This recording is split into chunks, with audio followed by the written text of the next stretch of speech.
Luke 21 through 24 hits like a holy disruption. Jesus predicts the end, then he walks to his own. He's betrayed, abandoned, mocked, murdered, then resurrected. Not for applause, not for legacy, but for you and for me.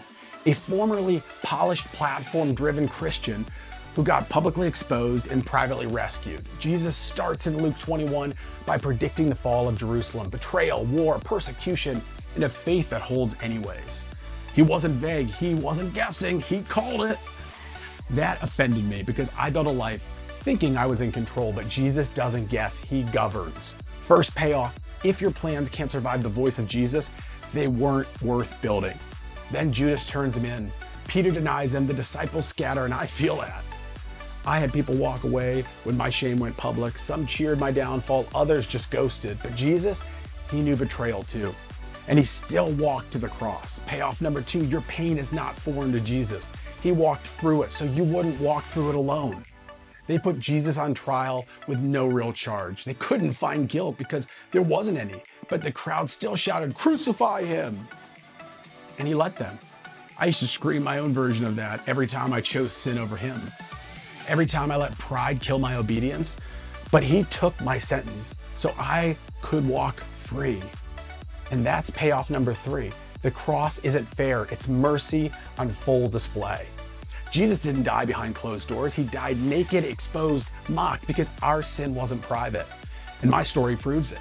Arrested, indicted, shamed, I know what it's like to be exposed, but Jesus let himself be stripped and shamed so I could be clothed in grace. Payoff number 4, the cross covers what the courtroom couldn't.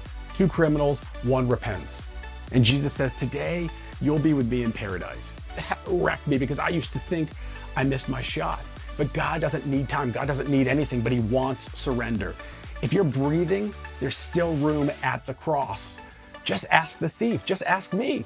Luke 24 isn't the end, it's the beginning. Jesus walks out of the tomb and commissions his people. Not perfect people, restored people, just like me, just like you. The man who lost everything now alive and the only thing that lasts. Final payoff, the resurrection didn't just happen, it still happens every time a sinner gets saved, every time shame gets buried, every time grace wins. So stop hiding. You've already been seen and Jesus still chose the cross. Check out the article on Patreon, drop a comment if you've ever felt too broken for grace. Disagree if you think I'm wrong. Send this to someone who thinks they've gone too far. Share your testimony and how can we pray for you? And if you've been raised with Christ, live like it. Be blessed.